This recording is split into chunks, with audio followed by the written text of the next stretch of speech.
She outfitted this truck herself to have an x-ray unit on it, and she drove it to the front with Irene, and they taught women how to operate them and how to read the scans. The other thing about Curie is you sort of learn about her as this exception in the field, that she's the one woman who ever did a thing in science. But Curie trained women, she corresponded with women, she mentored women, she hired women in her later years where she had opportunity to hire other scientists to work in her lab. So the X-ray truck is an example of that. Welcome to My Nuclear Life. I'm Shelly Lesher. Today I welcome Elia Jeff and Jeff Morris, the musical duo of Charming Disaster. If you are already This truck herself to have an x-ray unit on it, and she drove it to the front with Irene, and they taught women how to operate them and how to read the scans. The other thing about Curie is you sort of learn about her as this exception in the field, that she's the one woman who ever did a thing in science. But Curie trained women, she corresponded with women, she mentored women, she hired women in her later years where she had opportunity to hire other scientists to work in her lab. So the X-ray truck is an example of that. Welcome to My Nuclear Life. I'm Shelly Lesher. Today I welcome Elia Jeff and Jeff Morris, the musical duo of Charming Disaster. If you are already a fan, then welcome to our show. If you think the name is itching something in the back of your brain, then you might have heard their music featured on the hit podcast, Welcome to Night Vale. If you have never heard of them, then I have a treat for you. Elia and Jeff are not just extremely talented musicians, but they produce very smart and fun music. Their lyrics tell a story using two voices which really draw you into their world. Sometimes that world is about crime and myth, sometimes magic, folklore, and the occult, but their most recent endeavor is an album called Our Lady of Radium. It's about Marie Curie and the element she discovered. There are duels, alchemy, magical caves, love stories, and physics. Yes, my friends, they did their homework, and science shows up in these songs. Honestly, I didn't know what to expect when I started playing their album, but now I'm a fan. If you like folk music or singer-songwriters or any of the clips I play in this episode, then go to the show notes to find their website and their Bandcamp page to pre-order Our Lady of Radium or to find some of their other songs. And if you're lucky, Charming Disaster might just pop up in a venue near you soon.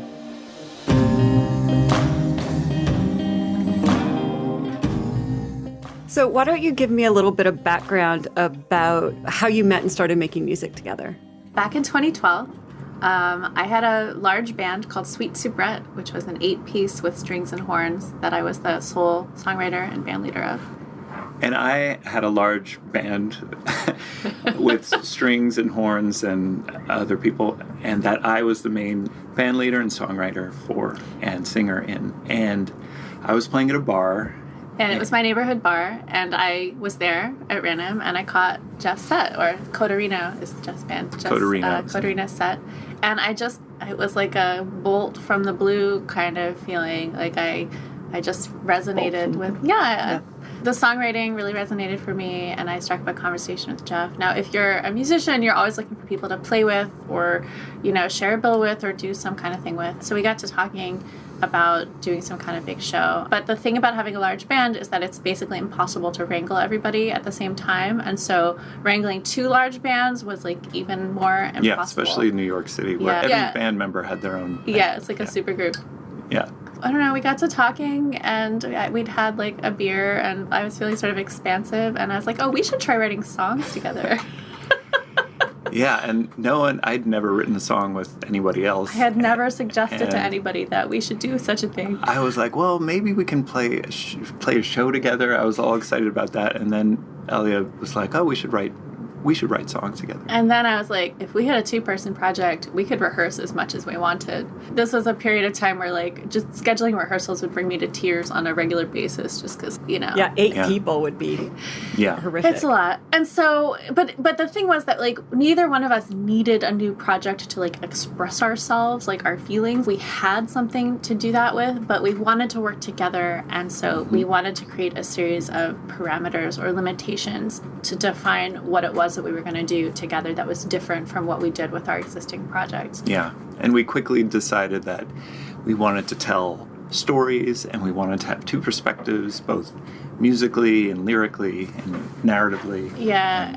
I mean, exploring character and narrative was something I was really interested in my other band. I had a series of songs about, like, from the point of view of, like, bad women. So, like, there's a song from the mermaid's perspective. There's a song from the homewrecker's perspective. There's a song from the gold digger's perspective. Like, I was interested in these tropes. But the idea of doing something like that with 2 people where you could tell both sides of the story simultaneously was really exciting. How many drinks in at the first bar did you decide that you needed to take on a new project? Like 1, but I'm kind of a lightweight. Frankly, I was intimidated. I was like, oh, wow, I've never done that before. I was like, well, all right, well, sure. Sure. And then we met up, and another bar, we made a long list of, like, ideas and like stories that would points. be interesting that involved 2 people. And, you know, and we quickly realized that the interesting stories are where there's some sort of trouble. And so we were like, okay, there's a living woman in love with a ghost. There's 2 people kill somebody. and they don't know what to do. Yeah, it immediately went dark, which is kind of just how I think we each have a sort of dark sense of humor, and we enjoy that. Same, yeah. By the way. Yeah. But in addition to, like, a dark sense of humor, it turns out over the last 9 years now, we've discovered a lot of overlap, as you might imagine, in our interests and sensibilities and what we're preoccupied with. So things like mythology and folklore and fairy tales and the iconography of mysticism and the occult and other sort of arcana. Yeah. We've gotten into the tarot kind of together, but, like, we have this palette of sort of poetic, mythical sources that we like to reconfigure together. Yeah. That leads me to my next question. On your Twitter site, it describes you as a goth folk duo with songs about death, crime, myth, magic, and the occult, which does not scream to me an album about Marie Curie. Yeah, we should probably add and also science. And also to that. science. Yeah. But hearing about the stories with 2 people, it makes a little bit more sense. And then reading some of your background material, it actually makes a little bit more sense to me. What made you interested in telling the story of Marie Curie? I guess I should say, this is your new album. Could you tell me about your new album? Sure, yeah. Yeah. We knew that we wanted to approach a larger story through multiple songs. That was a kind of artistic goal of ours. Up until we started working on this project, each of our songs was kind of a self-contained universe with, like, recurring themes of 2 people. But we wanted to approach something bigger. And we cast about for existing stories that we could take on or interpret in our own way. And then we came across Radioactive, and it contained so much in it that resonated with us. Like, Lauren Redness's telling specifically, but also Curie's story as a whole. You had a love story that was fraught, and in fact 2 love stories that were somewhat fraught because of her later affair with Paul Langevin. You had duels. There's a lot of drama. Yeah, there's spiritualism. Yeah, and so then once you start drilling down, like, you discover all these overlaps with things that are more in our existing wheelhouse.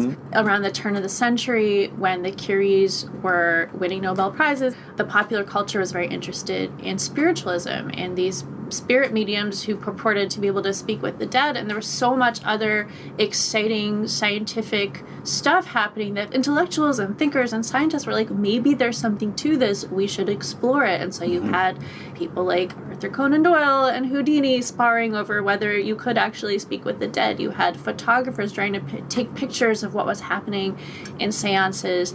Yeah, it was so popular. People had seance rooms in their homes. It was a common thing. It's like you have a media center now. You have you have your seance room. You know, it was. But even the Curies explored this a bit. Like Pierre more than Marie. Marie, from our reading, it seemed like Marie was more humoring Pierre, and Pierre was like, no, maybe there's something here, because he was a little dreamier than she was, it seems. But they frequented the seances of this famous spirit medium, Eusapia Palladino, in Paris, along with a lot of other people whose names you recognize. Yeah.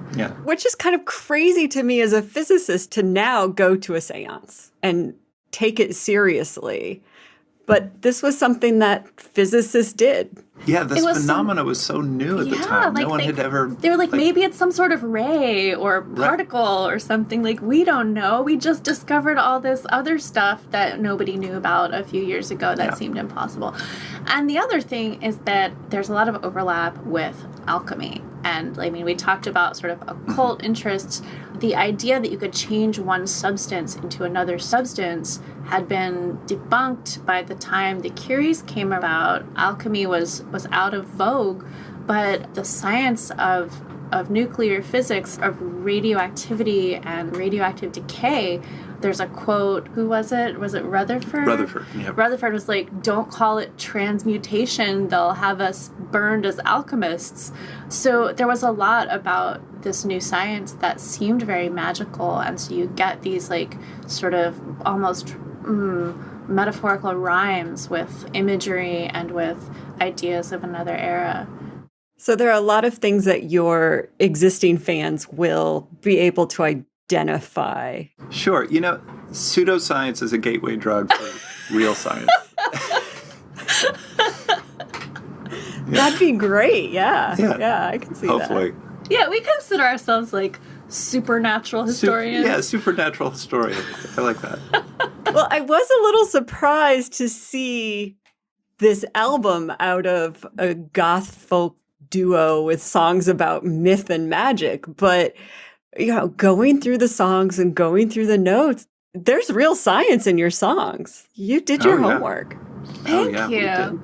We did a lot of homework, so much so that I've become, not that they're at cocktail parties anymore, but like I'm now the person where like if Marie Curie happens to come up at a cocktail party, just like back away, because I'd be like, oh, I got some stories for you. Oh, did you even know about the X-ray truck? I know you're just trying to get some artichoke dip or whatever, but welcome to my world. But that's kind of how we've approached all of our songwriting. We're deep readers, we're real nerds, and so we get obsessed with things, and then we explore them a lot of the time through books. I mean, this wasn't the first collection of songs that relies heavily on literature. Yeah, it's more like these were our interests, like the occult and what we were talking about earlier.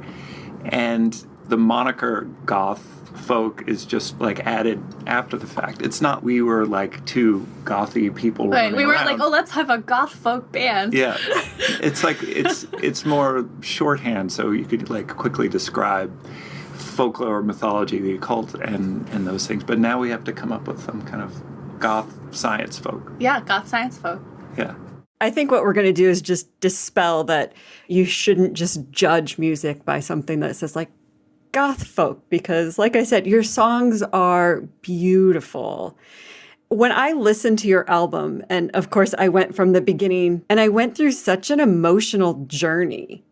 You don't even have to listen to the words. Oh, cool. And you just did such a beautiful job with that. And I guess I didn't know what goth folk was, but if this is what it is, then I like it. You're on board. All right. I guess if music could be smart, I think your music is very smart. Like I said, you really did your research on this. And also it's varied. Like no two songs really sound the same.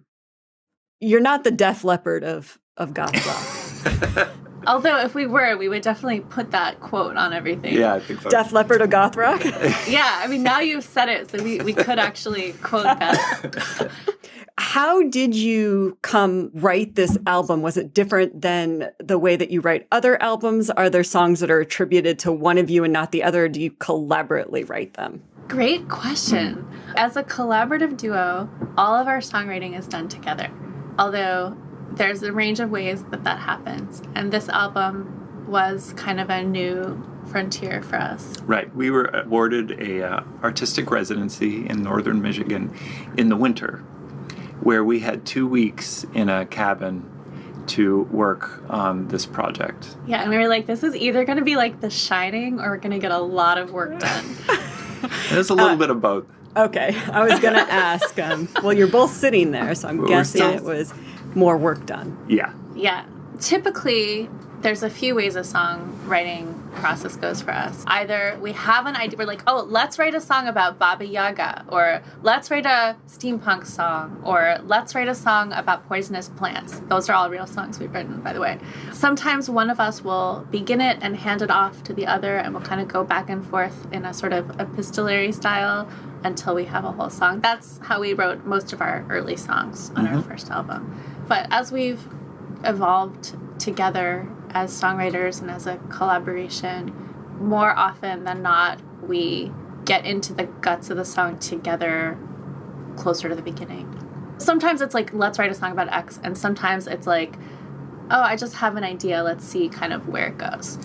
All the songs tend to fall into one of those boxes. Right, but during the Our Lady of Radium project, it was very specific. Basically, the first week we're up there, we brought a lot of research material. A huge stack of books, and we spent the first chunk of our time there just like reading the books and taking notes on index cards. Also, I had like a terrible cold when we got there, so it was really nice to just curl up and like read and write stuff down and not kind of worry too much about what it was for. We knew we wanted to write a bunch of songs about Curie and her story, but we didn't have specific ideas of what the songs would be about at the beginning. And so once we finished that phase, we had this huge stack of index cards. We went through the cards to see what patterns we could recognize in the cards. Yeah, then we grouped them kind of in category or like by idea or event in the life. And so there were a lot of cards about the death of Pierre and Marie's grief. There were a lot of cards about just the process of the work that they did, like the tedious, meditative kind of work that they had to do in order to reduce the pitch blend, the composite mineral of pitch blend, down to this element that they suspected was in there by getting rid of all of the other stuff. And so boiling things and vats of solvents and hydrochloric acid and all kinds of things, noxious chemicals for years and years. And there's this great quote, the fumes coming off of their lab were so intense that birds that stopped there to perch would die. Like, the birds would just die. Oh, what? Yeah. I've never heard that. Yeah. I think that was mentioned in the book Deadly Sunshine, which is a kind of technical book about radium itself, which is really fascinating. Yeah, it's really well written. Were you reading books and then saying like, oh, no, you won't believe this, interrupting each other with little facts? Yeah, that was kind of happening, I think. But there was lots of like kind of quiet reading and scribbling, and then a big show and tell. Then a show and tell. Okay. Yeah. I guess you have to have something like that, or you would constantly be interrupting each other. That's right. Well, and we were reading different books that were approaching the same topics, so that was kind of interesting too. You know, two different biographies of Curie by two different people would be pulling from the same primary source material, but maybe translated slightly differently, or a slightly different piece of a longer quotation. There was a lot of overlap in that sense. We read a biography of Marie Curie by her daughter Eve. We read a biography of Pierre Curie by Marie. Like, you know, it's like a whole family thing. Once we had all the index cards and we kind of did our pattern recognition game, we had a bunch of piles of index cards, and we were like, these are the song ideas. These are the things. And so the rest of the residency was in the morning, Jeff and I would look at the cards. Yeah. We would each take a stack and we would go to our separate corners. He would go like one room and I'd go to another room, and we would work away on trying to turn that stack of cards into the seed of a song. And you'd be working there all morning. You'd be like, oh, like, I don't know if I have anything. But, like, oh, it really sounds like he's doing something in there. Like, I can hear the guitar going. Like, oh, I got to, like, get on this. I know. It's really one way to motivate you to hear someone else working away and like, oh, wow. And then we'd break for lunch. Yeah. And then we'd do show and tell, and I'd be like, I don't know if this is anything, and I'd play a little thing, and Jeff would be like, oh yeah, no, that's really cool, and then he'd play something. With the similar, like, I don't know, this is what I got. It's just like one word. Like, oh no, I love it. Yeah. I feel like we could do something with it. And so then once we had that sort of like beginning stage, we would then work on one together, and then we would work on the other one together until we had something. So did you get the guts of the album all finished in that 2 weeks? Yeah. Yeah. Wow. We wrote 8 out of the 9 songs. Technically, we had started on Radium Girls before that. Radium Girls kind of predated the residency. We were working on that in 2016. Yeah, okay. But we finished it there. Everything except for A Glow About Her, which is the sort of big song about Marie and Paul Langevin and their scandal, we wrote during that time. I was thinking about what is my favorite song on this album. Now I want to start talking about kind of some of the songs. I don't think I can choose one, but I think the combination of the lyrics and the kind of the storytelling in the voices and the words, there's 2, and they kind of go together, which is the story of Pierre's death. Eat, drink, sleep. Yeah. Now it's only me in our laboratory in the silence of this half-life. Awake until late while you sleep your last sleep. What are you dreaming this time? Make life a dream and make the dream real. And then the story that A Glow About Her. Oh, right? Yeah, interesting. Because one is, Elia, you can hear the pain in your voice of Marie in Eat, Drink, Sleep. Then I think A Glow About Her, I love the strength in that song with Marie coming back. I have done nothing that should cause my work to be diminished. I found a love when I thought love was gone and life was finished. Yeah, so I like those songs in different ways, but I like also how they fit together. And I like the way that you two tell a story together from both sides of that story. And I think they work very well in those 2 songs. Cool. Thank you. Also because I learned something in those songs that I didn't know before. Oh, really? What did you learn? I didn't know there was a duel. Oh, yeah. Yeah, there were like multiple duels. So I did not know that. So, I mean, I knew she had an affair, and I knew that was the reason they told her not to come get her prize. And she just said, well, too bad, I'm coming anyway, which you gotta love. Yeah. But I didn't know that was the reason. I didn't know that the affair with Paul Langevin was so long. It was so long, and also it was making headlines across the Atlantic. It was like the LA Times was writing about it, the New York Times was writing about it. It was huge scandal and threatened to overwhelm all of her accomplishments. And she was like, and there was misogyny at work, and there was the double standard because Paul Langevin was married. Nobody's writing headlines about how he was a homewrecker or whatever. And the xenophobia of her being of Polish origin. And this is during the same period as like the Dreyfus affair. France was like ready to jump down her neck for this. And then the thing that kind of solved her reputation was World War I broke out, and then she invented X-ray trucks, and she was a hero. Yeah. But footnote or endnote. Yes. Do you know Paul Langevin's grandson? And Marie Curie's granddaughter actually had a relationship. They were married. They actually got married.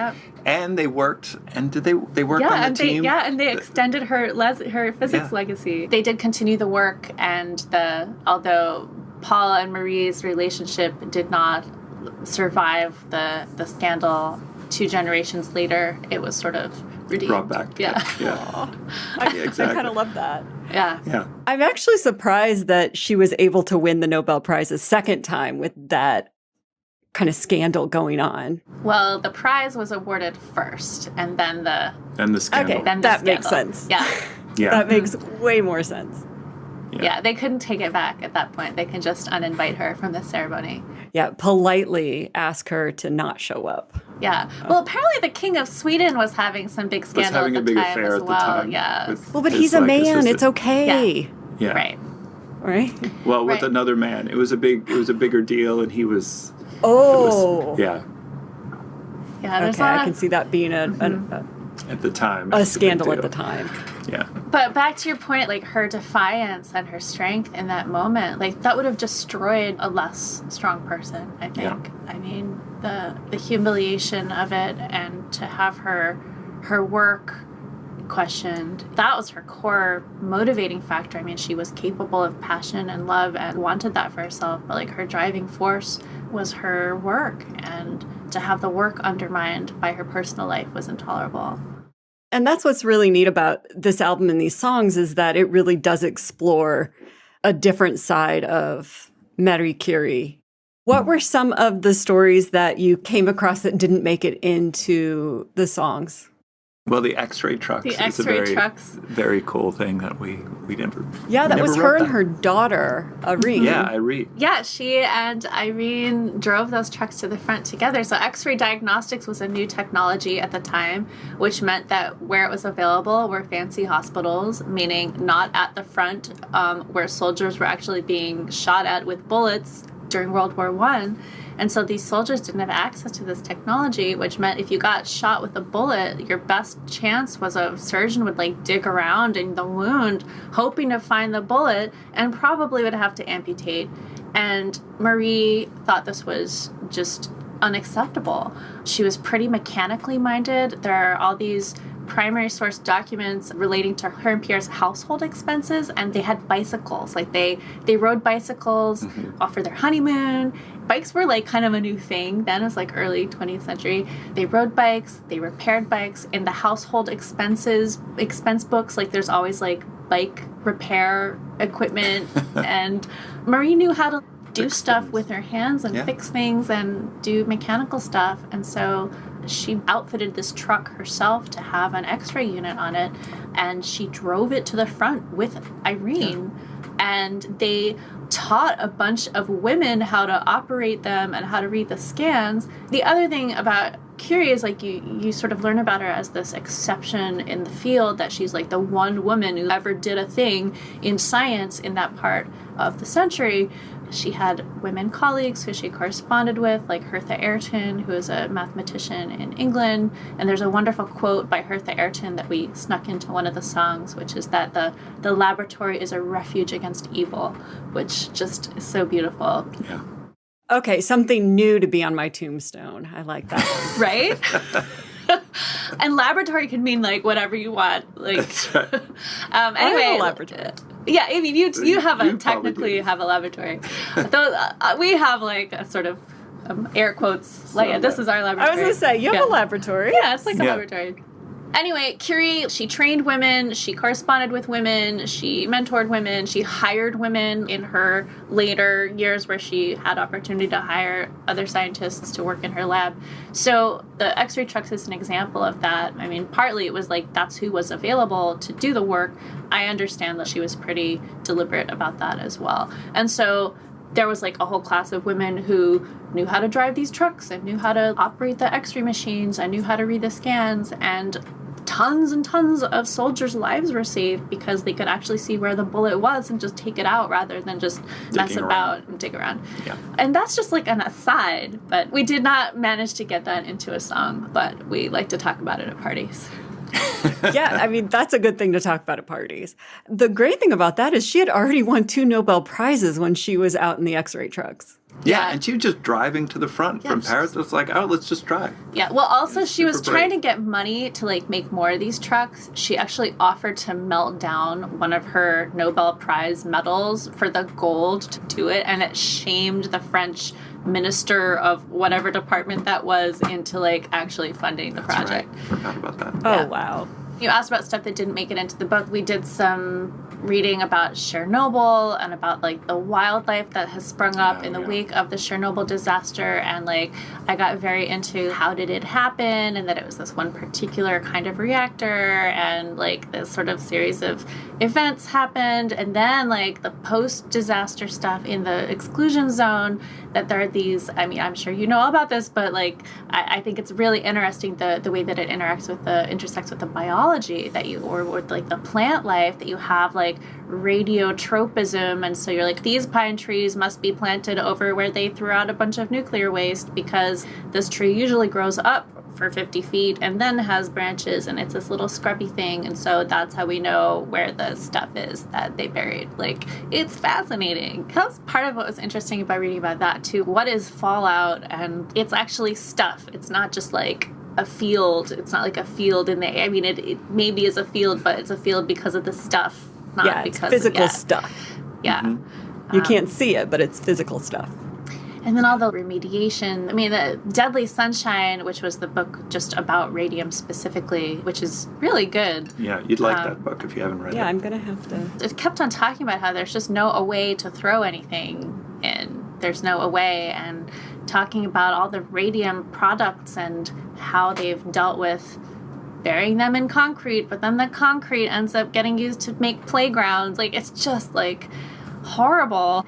The bigger question, the question that is left unanswered on our album is, was the outcome ultimately positive, or was the outcome ultimately negative, or is that even, like, the right question to ask? Because people are always going to want to learn how stuff works. But then you get Chernobyl, or you get Fukushima, you get cancer playgrounds. But you get x-rays, and you get NMRs, and you get cancer treatments. Right. And you get to understand how the universe works, and you can't unknow stuff. Yeah. Yeah. That's the old story. Prometheus story, it's the Pandora story. Exactly. And that we also, that resonated with us, this whole project. That was another of the themes that we were interested in. Yeah, I mean, even during her own time, people compared Curie to Prometheus or to Pandora. Yeah. People were aware in the moment that this was an ambiguous blessing. And Pierre, there's a quote from Pierre about whether it's ultimately a good idea for people to have access to radium. I read that this is the first time as well that you purposely intertwined the songs and created an album that was on one subject. Yes. That's right. Yeah. And it was very purposeful. Like, there are actually lyrics from different songs interwoven throughout the album. Yeah. Yeah, that came about after the songs were written. We didn't think of that while we were originally writing them, but we had the thought after we had the body of work to see if we could transplant pieces of one song into other songs. Right. Could you give me an example about two of the songs that intertwine and why you intertwine them? Sure. The first song, Bad Luck Hard Rock. Bad Luck Hard Rock. This is the pre-story to what the album is about. This is kind of like primordial. Right, the 16th century in the Carpathian Mountains. Yeah. Miners would get sick. Nobody knew why. They thought it was mountain dwarves who cursed the ore. And then fast forward 400 years, 300 years, and turns out that rock has uranium and it has radioactive elements in it. So that song has a few elements in it. Notably, the first thing, the beginning of this, before even the song gets started, you hear this little Our Lady of Radium, which is the last song on the album. So it's like a premonition. Yeah, premonition and a perfect bookend to the beginning holds the end, kind of that idea. It's like it is all within this one little speck contains the whole story here. And later in that song, there's a whistle solo, which is evocative, or is meant to be evocative of the hi-ho, it's off to work we go melody from Snow White and the Seven Dwarfs. And that whistle solo comes up in two other places in the album. You hear it in Radium Girls, where it hints back to hazardous work that will kill you. And then you hear it again in Our Lady of Radium. So there's a piece of in the title track that's the last track on the record. So there's a piece of the last track on the first track, and there's a piece of the first track on the last track. Similarly, the song Forces of Nature, which describes the early relationship of Marie and Pierre, in that song you hear the refrain from Eat, Drink, Sleep, which is Pierre's death and Marie's grief. And so even in their early days, there's this premonition of the end. But also in Eat, Drink, Sleep, you have a piece of Forces of Nature. The refrain from that overlaps with the chorus. And so you have a sort of memory in that. So it's like time doesn't really exist in this universe. Everything is kind of happening at once. Yeah. And that's the idea of it not necessarily being a linear story, that we could further kind of meld them together, not with through a timeline or a sequential narrative, but through this kind of conglomerate rock. It's just all mixed in with itself. But we have picked out those parts in the lyrics book. Anything in green comes from another song. Do either of you have a favorite song on this album, or one that you're particularly proud of for any reason? I think of it as a whole. The things that I'm really proud of, the way that we've got to layer those little, just as we were talking about, the hints of other songs contained with each song. But go ahead, you seem to have I don't know. I thought you're I mean, I'll answer for myself. I'm curious. Go ahead. I think for me, it might be the song Elemental. I fix my eye on one point to begin, Following the feeling of precision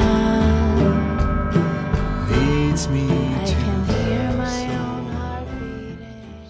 A quiet song. It's a song that's about the work, and it's about the process of doing the work. Her sort of meditation, the tedium of it. And there's a couple of things about that song. One is that that's the song that incorporates the quotation from Hertha Ayrton, with whom she corresponded, about the laboratory being a refuge against evil, which I think, even if you're not literally a scientist, just the idea that the work that you do, the creative endeavor that you undertake, is a refuge from whatever slings and arrows of misfortune may befall you, that idea of refuge is so resonant for me as an artist. And there's this wonderful moment in one of the things that her daughter Eve writes about Marie Curie, where she talks about how much she loved to swim in cold water, and that there was some place they would go in France and Marie would swim in the cold, clear water. And that image also made it into that song. And then lyrically, just as we sort of overlaid songs on other songs in the album, that song overlays on itself. And so you have two verses, and then they recombine, and then they recombine another way. And that's the one song that doesn't contain any other bits of other songs, although it lends a piece of itself to A Glow About Her.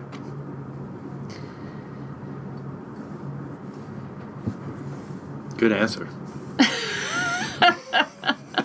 Thanks. I like that. What are you working on now? What's next? Ooh. Well, we're working on a handful of songs that someone we know commissioned us to write for his pirate puppet musical. Wait. A pirate? So the puppet's a pirate, and the pirate has a musical. Well, it's a theatrical stage show. It's called Under the Sea with Dredgy McGee. It involves live actors and also puppetry. Everything from live actors whose costumes are partially puppeted to things like hand puppets or shadow puppets or even crankies, which are like a hand-scrolled linear paper narrative, also usually incorporating shadow puppetry. So it's like a multimedia musical, and we were commissioned to write a few songs for it, a couple of which will be sung by actors in the show and a couple of which will be played as tracks. And so we are currently in the midst of getting all of our deliverables together for that, which is charts and musical notations and demo recordings, so that they can cast the show and we'll get to eventually see those songs sung by ladies in mermaid costumes, which is going to be really cool. It's very exciting to write for other people to sing. Mm-hmm. It's not something we've had the chance to do that much of. Yeah, although it also means like a much more detailed notation process, because when we're writing for ourselves, we just like write it down. We're like, oh, we know how it goes. This needs to be transmitted. Yeah, it needs to be a self-sufficient. We live in very different worlds, let me tell you. There are no puppet shows of that magnitude around here. Not yet. Not yet. Yeah. And we're working on a new album because, yay, we just have a lot of songs. Is it another themed album, or are you going back to individual songs, like self-contained songs? These are pretty self-contained. There's overall theme, I guess. Kinda. Well, there's a song about poisonous, like toxic pigments, and there's a song about manta rays, and there's a song about monsters, kind of a sexy song about monsters. Mm-hmm. Wait, is the song sexy or are the monsters sexy? Good question. Good question. Are they? Is it? Yes, and? And a song about poisonous plants. Oh, yeah. A song about poisonous plants. Yeah, so it's like, it's a collection, and each song is kind of its own world, but there are some themes throughout relating to the natural world, I would say, or supernatural the natural world. Yeah, like a curiosity cabinet. Ooh. That's the I idea. love curiosity cabinets. Yeah, a Wunderkammer. Yeah, Wunderkammer. A what? A Wunderkammer? Wunderkammer, yeah, that's the German word, and that's sort of how they originally were described. Yeah, the Wonder Cabinet. Is there anything that you want people to know? The album, Our Lady of Radium, comes out on March 4th, but pre-orders are open now on our Bandcamp, which is charmingdisaster.bandcamp.com. And if you pre-order, you get the title track right away.